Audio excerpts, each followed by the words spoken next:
मित्र और मित्राणियों, कैसे हैं आप सभी। आई होप कि आप सभी स्वस्थ होंगे, मस्त होंगे और अपने अपने काम में व्यस्त हैं। कहीं ऐसा तो नहीं वाईटी पे पूरे 4-4 5-5 घंटे बैठ के लोगों को सुन रहे हैं। टाइम वेस्ट ज़्यादा मत करना, सिर्फ मेरी वीडियो को ही देखना और मेरी वीडियो को भरपूर लाइक भी देना। तो चलो, अब बच्चे ना बड़े हो गए हैं।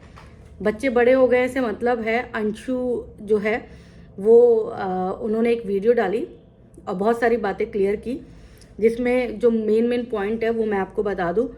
2-3 दिन पहले जो है भैया जी, जगत भैया लाइव आए थे जगत भाभी के साथ, और उनसे बहुत सारे सवाल अंशु को लेकर किए गए कि भाई आपके स्कूल का इनॉग्रेशन था तो आपने अपनी मुंह बोली बहन को क्यों नहीं बुलाया। अब जगत भैया तो आपको पता ही ना, मन मर्जी है। जगत भैया ने जवाब दिया कि भाई मेरी पत्नी को पसंद नहीं है अंशु, और मेरी पत्नी को जो जो पसंद नहीं होगा मैं उसको नहीं बुलाऊंगा। वो कृपया करके मुझसे दूरी बना के रखें, मैं अपनी पत्नी के हिसाब से चलूंगा। भाई पतिदेव का ये रूप देख के पत्नी जी तो गदगद थी, लेकिन हमारे मन में बड़े सवाल उठ रहे थे कि भाई इतना परिवर्तन और इतनी जल्दी परिवर्तन कैसे हो सकता है। और अगर वाकई में ये परिवर्तन है तो अच्छा परिवर्तन है, ये परिवर्तन भैया जी में बनी रहे। लेकिन होता क्या है कि जिंदगी में आप सिर्फ एक ही रिश्ता लेके आगे नहीं बढ़ते हो। पत्नी का रिश्ता, आपको बहुत सारे रिश्ते निभाने पड़ते हैं। माँ बाप का रिश्ता निभाना पड़ता है, भाई बहन का रिश्ता निभाना पड़ता है, आपको जेठ का रिश्ता निभाना पड़ता है, आपको बाप का रिश्ता निभाना पड़ता है, आपको दामाद का रिश्ता निभाना पड़ता है। बहुत सारे रिश्ते होते हैं जो आपको निभाने पड़ते हैं। एक इंसान होता है पर उसके अलग अलग किरदार होते हैं। ऐसा नहीं हो सकता कि आप अपनी पत्नी को लेके अकेले बैठ जाओ और बस अपनी पत्नी से ही रिश्ता निभाते रहो। तो जगत भैया हालांकि अपनी पत्नी को खुश करने के लिए ये बात बोल रहे होंगे क्योंकि पत्नी जी सामने थी। तो अब भैया जी जो है पत्नी के द्वारा जो है कोई रिस्क नहीं लेना चाहते, क्योंकि उन्हें पता है कि जितनी भी मेरी टीआरपी है वो सब मेरी पत्नी की वजह से है।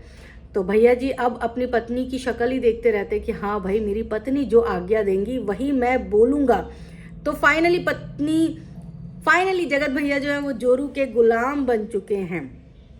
लेकिन एक तरह से देखो, हम कमेंट तो मारते हैं, लेकिन जोरू का गुलाम बनना कोई बुरी बात नहीं है। अगर आप अपनी पत्नी की बात सुनते हो, समझते हो, और अगर पत्नी कहीं गलत होती है तो टोकते भी हो, तो ये अच्छी बात है भाई, ये होना चाहिए। और ये मजाक में था जोरू का गुलाम वाला, तो इसको बहुत सीरियस नोट पे मत ले जाना। अब जो है अंशु, भाई अंशु भी बहुत समझदार हो गई है, समझदारी वाली बातें करने लग गई है। अब अंशु जो है उसको बुलाया नहीं गया है स्कूल के इनॉग्रेशन पर। लोगों ने कमेंट कर करके जगत भैया को तो कमेंट किया ही, अप्सरा मॉम को भी कमेंट किया और अंशु को भी कमेंट किया कि भाई तुम्हें क्यों नहीं बुलाया गया, तुम्हें क्यों नहीं इनवाइट किया गया। तो जगत भैया ने अपनी तरफ से जवाब दे दिया था। जगत मॉम यानी कि अप्सरा मॉम ने भी अपनी तरफ से जवाब दे दिया था कि मैंने इसलिए नहीं बुलाया था क्योंकि वो स्कूल का फंक्शन था, और स्कूल के फंक्शन में जब मैंने मनीषा के पेरेंट्स को नहीं बुलाया, रंजना के पेरेंट्स को नहीं बुलाया, तो फिर मैं अंशु को क्यों बुलाती। मैंने तो अपनी बेटी को यानी कि जो पूजा है उनको भी नहीं बुलाया था, तो फिर अंशु को मैं क्यों बुलाती, क्योंकि वो एक दूसरा कोई फैमिली फंक्शन नहीं था, वो स्कूल का इनॉग्रेशन था।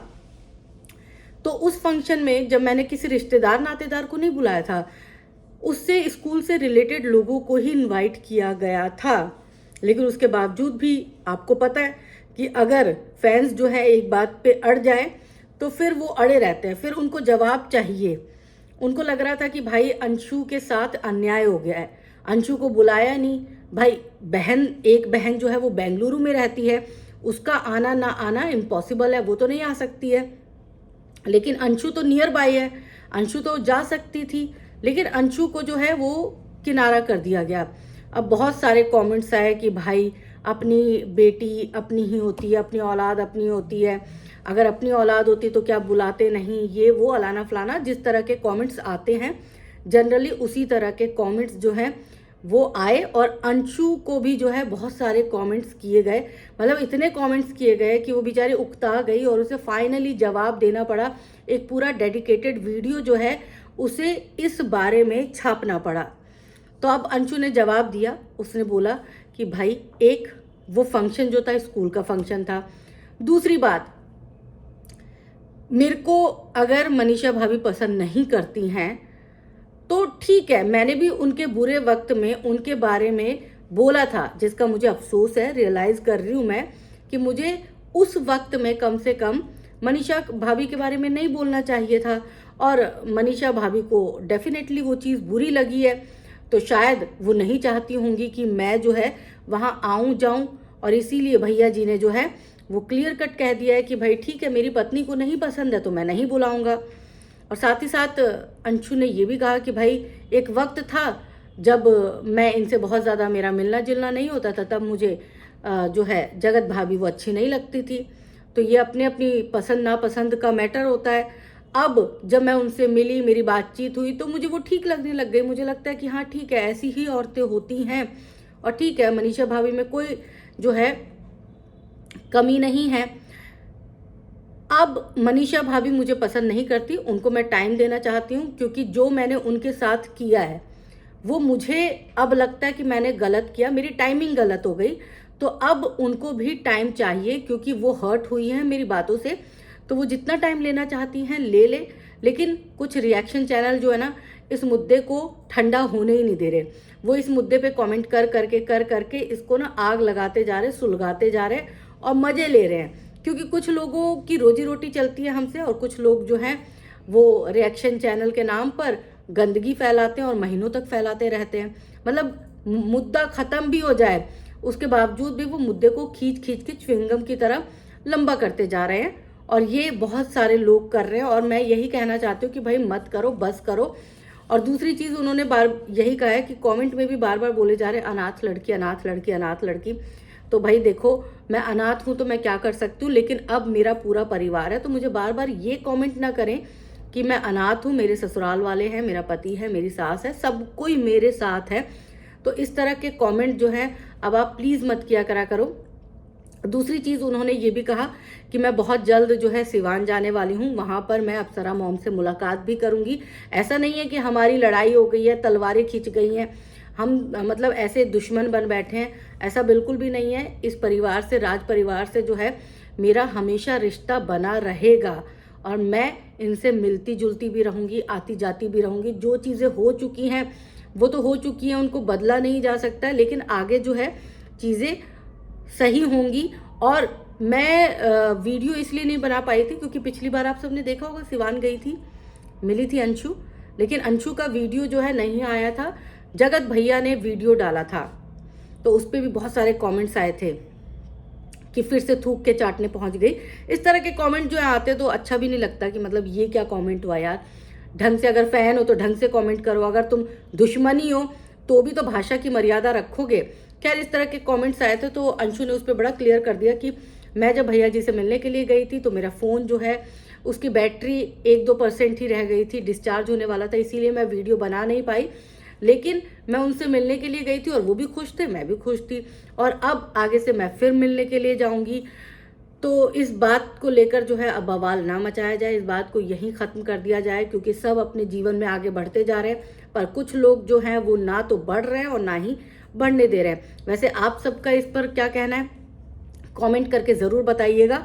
और एक और उन्होंने 52,000 रुपये को लेकर भी जो है वो बात की, और उन्होंने कहा कि भाई ऐसा नहीं है कि 52,000 रुपये मेरे राज परिवार ने रख लिए हैं, और जो भी बात है रखे नहीं रखे ये तो मेरा पर्सनल मैटर है, मैं बोलूँ ना बोलूँ आपको उससे क्या, पैसे मेरे, मैं जानूँ। मतलब लोगों को बोलने की क्या ज़रूरत है। उन पैसों को लेकर भी बहुत बवाल किया जा रहा है, बहुत ज़्यादा कमेंट सेक्शन जो है भर दिया जा रहा है, तो इसीलिए अंशु जो है काफ़ी फ्रस्ट्रेशन में भी लग रही थी और एग्रेशन में भी लग रही थी कि भाई प्लीज़ अब तो बख्श दो, अब तो मेरी तबीयत भी ठीक नहीं रहती, क्यों मेरे पीछे पड़े हुए हो, क्यों मेरा जीना मुहाल कर रखा है, क्या मैं ससुराल में चैन की सांस भी नहीं ले सकती। तो भाई देखो 52,000 वाला मुद्दा तो वाकई में उनका मुद्दा है, फैंस ने तो पैसे दिए नहीं है, कमेंट करने वालों ने पैसे दिए नहीं है, इसीलिए उनको जवाब मांगने का भी अधिकार नहीं है। ये अंशु अगर सामने से आकर नहीं बताती है तो उसमें किसी को कोई लेन देन नहीं होना चाहिए। दूसरी बात, जब मियाँ बीबी राजी तो क्या करेगा काजी।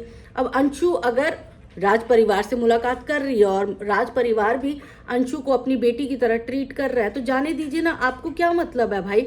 वो खुश है, लड़की को अपना मायका मिलेगा, राज परिवार अगर उनके साथ इस तरह का प्रेमा भाव रहे तो भाई क्या आपत्ति, क्या है, किस लिए बवाल मच रहा है। क्या चाहते हो कि अंशु सिर्फ अपने ससुराल में ही रहे, उसका कोई मायका ही ना हो। क्यों करते हो ऐसे कमेंट? और जगत भैया ने जहाँ तक जो बात की थी कि मनीषा चाहेगी तभी मैं मुलाकात करूंगा, तो ठीक है, मनीषा चाहे ना चाहे, लेकिन मनीषा के चाहने से सचिन तो रुक सकता है, जगत भैया तो रुक सकते हैं, लेकिन अप्सरा मॉम को थोड़े ना रोकेगी मनीषा। अप्सरा मॉम अंशु से जब चाहे मिल सकती है, जब चाहे अंशु अप्सरा मॉम से मिल सकती है। अगर जगत भैया नहीं मिलना चाहते अंशु से तो वो अलग बात है, अंशु को ना बुलाएं वो, लेकिन अप्सरा मॉम अगर बुलाएंगी तो अप्सरा मॉम के बुलाने पर अंशु सिवान जा सकती है, क्योंकि वो घर अप्सरा मॉम का है। हाँ, अंबाला में नहीं जा सकती क्योंकि अंबाला जगत भैया का घर है। तो जगत भैया अगर बुलाना चाहते हैं, नहीं बुलाना चाहते तो ठीक है, अंशु अंबाला नहीं जाएगी। लेकिन अगर सिवान अगर उसे बुलाया जाता है, अप्सरा मॉम बुलाती है, तो सिवान जाएगी, क्योंकि सिवान अंशु का मायका है और रहेगा। एक बार जो दिल के रिश्ते बन जाते हैं ना, वो बन जाते हैं। ठीक है, थोड़ी सी गांठ पड़ गई, थोड़ा सा बुरा वक्त चल रहा था, थोड़ा सा चीज़ें जो है वो विपरीत दिशा में चली गई, लेकिन इसका मतलब ये थोड़ा ना कि अब वो चीज़ें कभी ठीक ही नहीं होंगी। भाई बहन में भी लड़ाई होती है, देवरानी जेठानी में लड़ाई होती है, बहू सास में लड़ाई होती है, तो क्या रिश्ते टूट जाते हैं? नहीं टूटते। पड़ोसी में भी लड़ाई हो जाती है भाई, अड़ोसी पड़ोसी में लड़ाई देखी है ना, होती है ना, तो क्या वो रिश्ते टूट जाते हैं? बाद में 2-4 महीने बाद वो खुद दोस्त हो जाते हैं। और हर किसी के साथ ये सारी चीज़ें होती हैं, तो चीज़ों को थोड़ा सा लाइटली भी लीजिए। हर चीज़ का भोकाल बनाना बहुत ज़रूरी नहीं होता।